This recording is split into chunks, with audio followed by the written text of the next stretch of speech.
Now, the Professional Rodeo Cowboys Association likes to boast that the injury rate is 0.0007 or whatever, but that's done on the number of runs.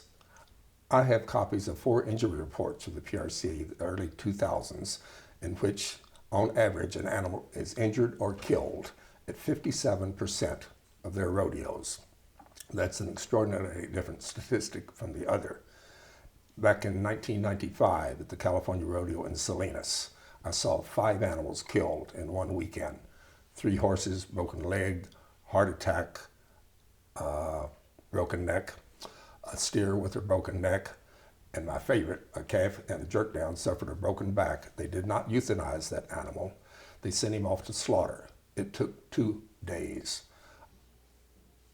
Yeah, it is interesting that how the Professional Cowboy Rodeo Association collates and presents its data.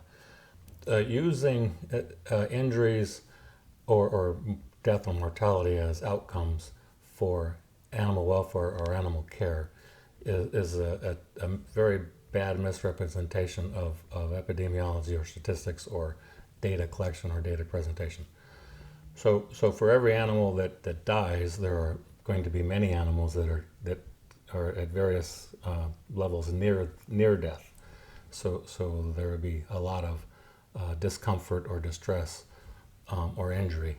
If we're using injury as an outcome, in the case of rodeo particularly, it's a very bad outcome variable, because for clinical injury, that is a gross injury. Many animals will be injured and not show it clinically. There's a large distinction between veterinary medicine and human medicine that we have to learn as veterinarians. Our animals don't have symptoms. Symptoms are things we say. My knee hurts. That's a symptom. Animals have signs. They limp. We know their knee hurts because they limp or they don't walk.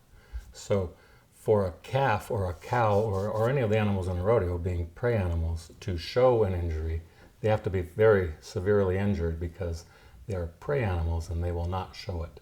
They will do everything they can to get away. And a limping goat or a sheep or a calf or a cow or a horse is the one that's attacked. So they will do everything. So if they're limping, that means they hurt. And if they stay down after they're roped or wrestled to the ground, if they stay down, they're probably pretty severely hurt. So clinically, we can tell from observations that the animals are injured. It's easy to overlook the injuries, especially if you're not trained or care about the animals. Then you just say, well, it got up and ran away. Well, that's what a calf's going to do, because that's what it's designed to do. It will get up, and if it limps at first, it's probably hurting for a few days.